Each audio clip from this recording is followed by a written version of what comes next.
Thank you, Mr. Chairman. And I'm going to just follow up on this line of questioning because I think it's a really important one. I want to start with you, Ms. Monty, and I'm really sorry about what happened to your daughter. I have 3 daughters, and, it's horrendous. I can only imagine what you guys are going through. So I want to start with you, but I'm going to kind of pose the question to everybody once you answer it. And it just goes to what Senator Hickenlooper was asking about. I think it's what we're all struggling with, and it's responsibility and consequences. And when the responsibility and consequences are too diffuse, then there's nobody who is deterred from taking this kind of action. So in the 2022 Violence Against Women Act, Congress passed legislation that created a civil cause of action for victims to sue individuals responsible for publishing non-consensual intimate imagery. So that's different from the deep fakes, but it's kind of along the same lines. So my question is I'm thinking through this, the consequences could fall on a number of different entities. The AI platform that generates a deep fake of, someone's daughter and something that's fake, but, looks real. The social media platform that posts it. And I would welcome to hear about your experience on trying to get them to take it down. Because just having constituents in Alaska who deal with this, trying to get these companies to take something down that's harmful can be very challenging. And then third, of course, the person who was behind it, right? In this case, I think it was a classmate of your daughter's who only received a brief suspension. So all of these are different kind of potential parties to be responsible. So I would ask for your view first in your specific situation, and then I'd ask all of you. I'm a big believer in deterrence, right? You lay it out, hey, if you do this, you're gonna get hammered. Hammered. You're gonna go to jail. You're gonna spend 5 years behind bars thinking about it. That creates an incentive for people to not do these kind of things. But right now, I think the system is set up in a way that's so diffuse in terms of who's going to pay consequences that it enables everybody to just ignore them. So if you may, if you'd like to try to address a few of those in your own situation with what happened to your daughter, and then the rest of the witnesses, however you want to address that question. Thank you, Senator. And I think that's such a broad question, and I think it depends on the context. Each incident has a completely different context and should be looked from its own perspective. In our case, and I think that's why, talking about taking it down, I think that's why we are so fiercely advocating for Take It Down Act. Yeah.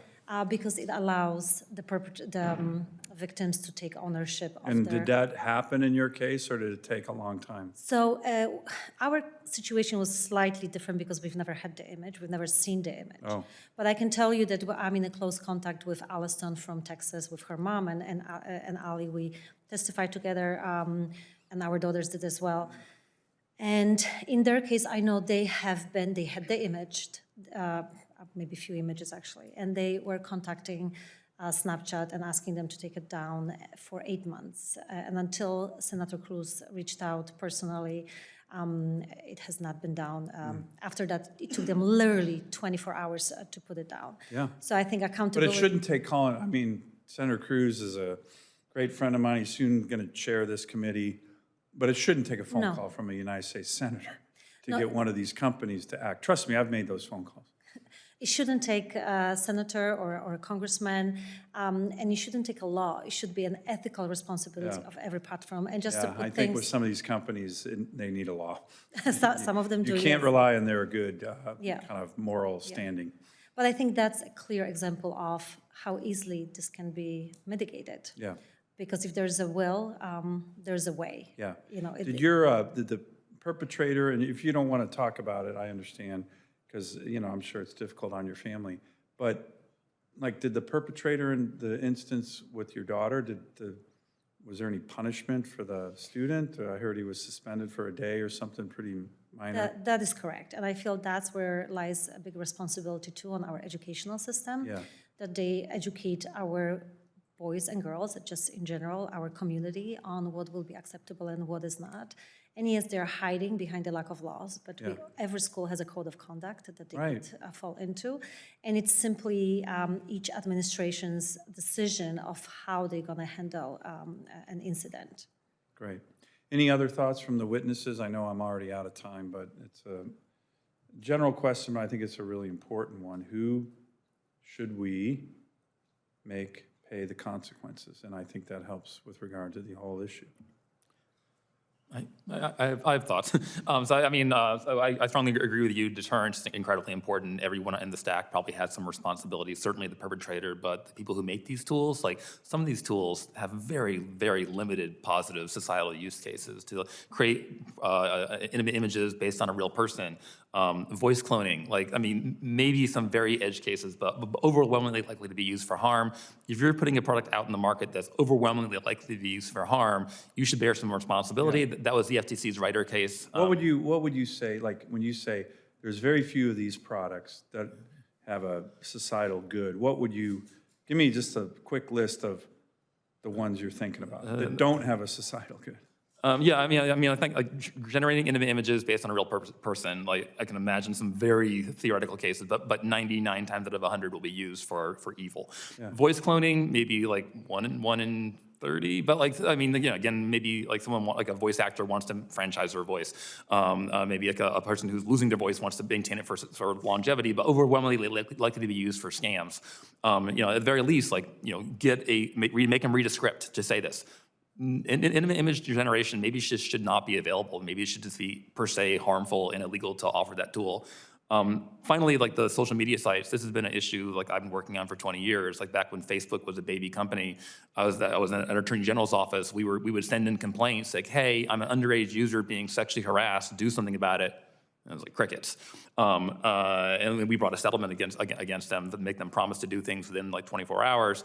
Over time, they have dedicated more resources to it. Have they dedicated enough resources to it? I would say no. And so maybe clarifying they have some more obligation to respond to these things seems absolutely worthwhile. Good. Anyone else on the witness? I would just add, Senator, one question that comes to my mind, particularly when it comes to distribution channels, the social media channels where a lot of this bad actions are taking place. Are they doing everything they can from a technical perspective to try and mitigate that? While maybe you're always going to have bad actors who use open source models and create deep fakes, but there's a rising problem of sextortion, particularly on social. There are things that some of these social media companies can do to mitigate those chances. It will never eliminate it completely. Are they taking those actions and asking the question, why not? I think by itself would be critical. Okay. I'll add a few things here. First of all, I believe in action and consequences, and I think that's whether it's an individual, a trillion-dollar company, or a U.S. senator for that matter. And I think the fact is that Silicon Valley and trillion-dollar companies have gotten away with it for 25 years, and frankly, we've let them. Now, I think with the specifics, I think it depends on the content. I think if it's child sexual abuse material, the perpetrator, the AI company, the tech company that's hosting it, everybody goes to jail. This is easy, right? I think when it comes to non-consensual intimate imagery, I think it's more complicated. I think if you're a 12 to 14-year-old and somebody has handed you a tool to create porn, are we surprised that this is exactly what they do? Do we think that 12-year-olds should go to jail for this? No. I think there should be consequences, but I don't think it should be jail. But I think the person who created the tool and advertised it to say, take women's clothes off, and I think the financial institutions that tag on a Visa and MasterCard tag that says, pay for it with Visa and MasterCard. And I think the Googles of the world that surface that from a web search all have responsibility for putting that power into that 12-year-old. And then, of course, with frauds, it's the same thing. It's not just the person creating it. It's not just the tool. These things are being not just hosted on Facebook, on TikTok, on YouTube, on Instagram, on Twitter. They are being algorithmically amplified by those platforms because they monetize it. they have a responsibility for that, and we're letting them off the hook. So up and down the chain, I think people have to be held accountable. And until we change the calculus, the fact is not reining in abuses is good for business. Yeah. And we have to make it bad for business. Good, great, good answers. Thanks, panelists. Thank you, Mr. Chairman.